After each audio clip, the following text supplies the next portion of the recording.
बिस्मिल्लाहिर्रहमानिर्रहीम। आज का हमारा टॉपिक है रेस्पिरेटरी डिसऑर्डर्स। टॉपिक के बारे में बात करने से पहले हमें ये पता होना चाहिए कि हमारे ब्लड का कौन सा हिस्सा है जो कि ऑक्सीजन को सप्लाई करता है हमारे तमाम बॉडी सेल्स के लिए। रेड ब्लड सेल्स के अंदर मौजूद हीमोग्लोबिन इस चीज़ के लिए रिस्पॉन्सिबल है।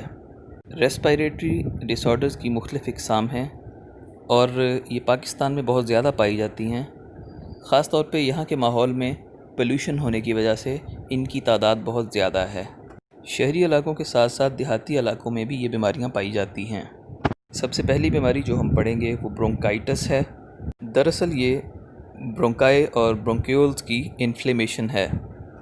इसकी वजह से म्यूकस का इखराज ज़्यादा हो जाता है, जिसकी वजह से ट्यूब्यूल्स की दीवारें मोटी हो जाती हैं और नैरो हो जाती हैं।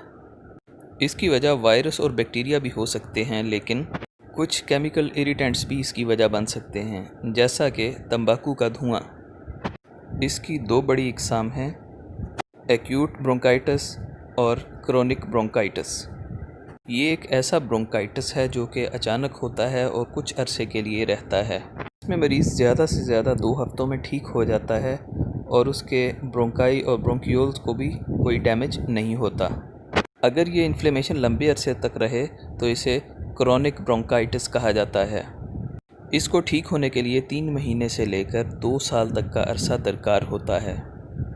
इसकी अलामात में खांसी, गले से आवाज़ आना, बुखार होना, सर्दी लगना या फिर सांस का फूलना शामिल हैं, ख़ास तौर पर जब कोई हार्ड वर्क किया जाए।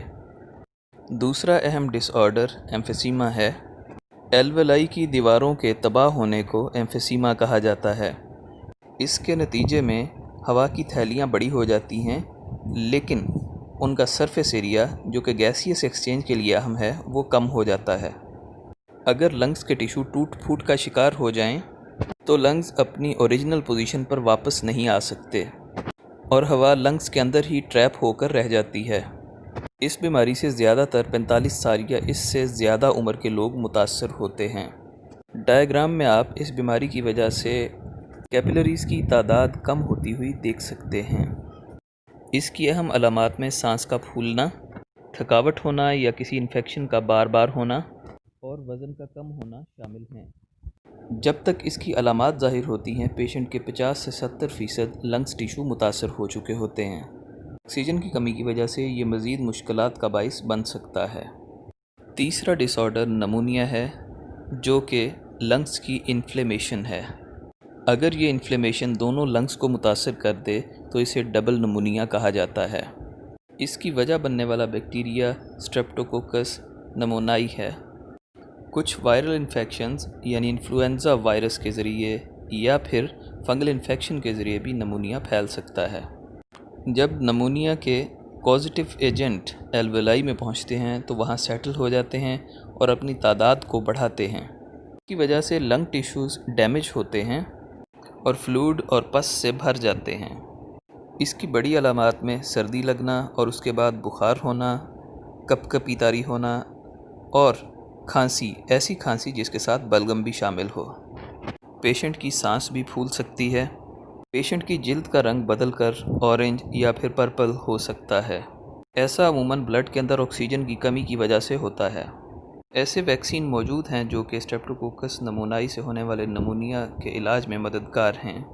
इस किस्म के नमूनिया के इलाज के लिए एंटीबायोटिक्स भी इस्तेमाल की जाती हैं। चौथा डिसऑर्डर एस्थमा है। एस्थमा असल में एलर्जी की एक किस्म है।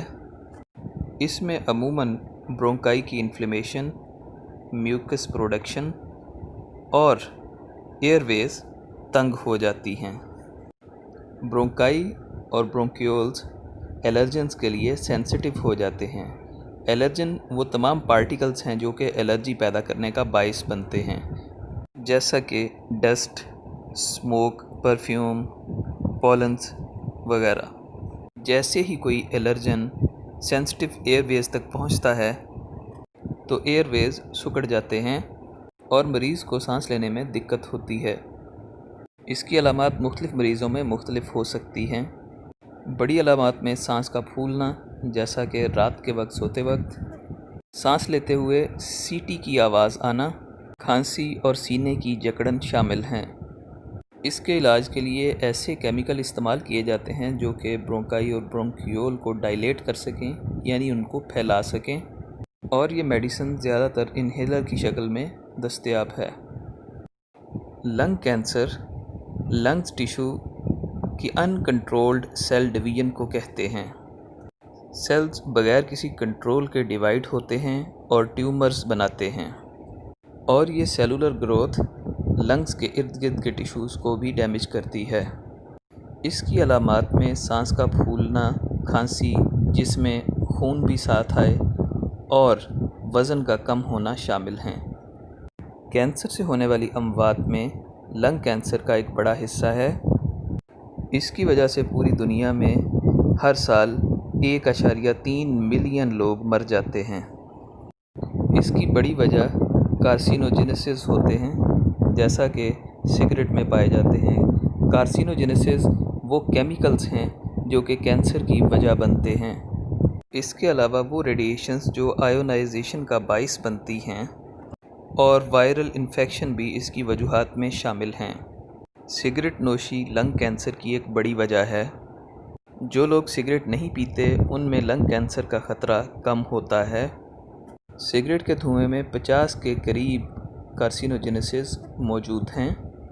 پیسیو اسموکنگ یعنی کسی اور سے سگریٹ کا دھواں اپنے اندر لے جانا بھی کینسر کی ایک وجہ ہے۔ سگریٹ کے جلنے والے حصے سے جو دھواں نکلتا ہے وہ زیادہ خطرناک ہوتا ہے۔ لنگ کینسر کو روکنے کے لیے سب سے بڑا اقدام سگریٹ نوشی کو روکنا ہے۔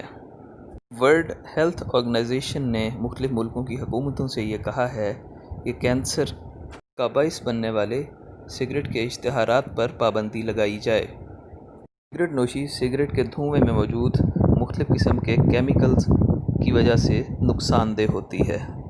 تمباکو کے دھوئیں میں تقریباً 4000 کے قریب مختلف کیمیکلز پائے جاتے ہیں، جن میں سے تقریباً 50 کارسینوجینسز ہیں اور کچھ زہریلے مرکبات بھی پائے جاتے ہیں۔ کچھ لوگ سوچتے ہیں کہ تمباکو نوشی صرف لنگز کے لیے نقصان دہ ہے اور اس کا تعلق صرف اسموکنگ ریلیٹڈ ڈیزیزز کے ساتھ ہے۔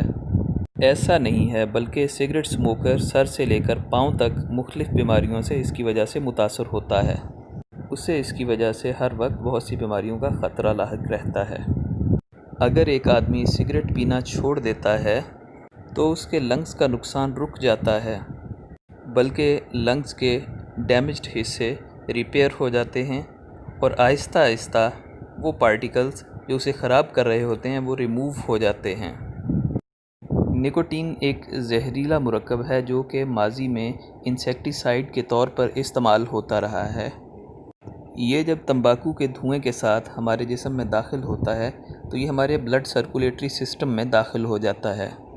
یہاں یہ آرٹریز کی دیواروں کو سخت کر دیتا ہے اور ہمارے برین ٹیشوز کے ڈیمیج ہونے کا باعث بھی بنتا ہے۔ WHO کے مطابق ترقی یافتہ ممالک میں سگریٹ پینے والوں کی شرح کم ہو رہی ہے، جبکہ ایسے ممالک جو کہ ڈیولپنگ کنٹریز ہیں وہاں پہ اس کی شرح میں 3.4% کے لحاظ سے سالانہ اضافہ ہو رہا ہے۔ اسموکنگ کی وجہ سے kidney, oral cavity, larynx, breast, bladder اور جسم کے دیگر حصوں کا کینسر بھی ہو سکتا ہے۔ تمباکو میں موجود کیمیکلز ہوا کے گزرنے کے راستے کو ڈیمیج کرتے ہیں اور پھر ایمفیسیما اور اس طرح کے دیگر ریسپیریٹری ڈس آرڈرز کی وجہ بنتے ہیں۔ ورلڈ نو ٹوبیکو ڈے ہر سال 31 مئی کو منایا جاتا ہے۔ اسموکنگ ہمارے سرکولیٹری سسٹم کو بھی متاثر کرتی ہے۔ تمباکو کے دھوئیں میں موجود کاربن مونو آکسائڈ ہیموگلوبن کی آکسیجن کیرنگ کیپیسٹی کو کم کرتی ہے۔ اس کے علاوہ یہ پلیٹلیٹس کی پروڈکشن کو بڑھاتی ہے۔ پلیٹلیٹس زیادہ ہونے کی وجہ سے خون گاڑھا ہو جاتا ہے، جس کی وجہ سے آرٹریوسکلروسس بھی ہو سکتا ہے۔ سگریٹ پینے والے کو انفیکشنز کا خطرہ زیادہ ہوتا ہے، جیسا کہ ٹیوبرکلوسس یعنی TB کا خطرہ 2 سے 4 گنا زیادہ ہوتا ہے اور نمونیا کا خطرہ بھی 4 گنا زیادہ ہوتا ہے۔ یہ ہمارے دانتوں کو کمزور کر دیتی ہے۔ دانتوں کا ضائع ہونا اسموکرز میں 2 سے 3 گنا زیادہ ہوتا ہے۔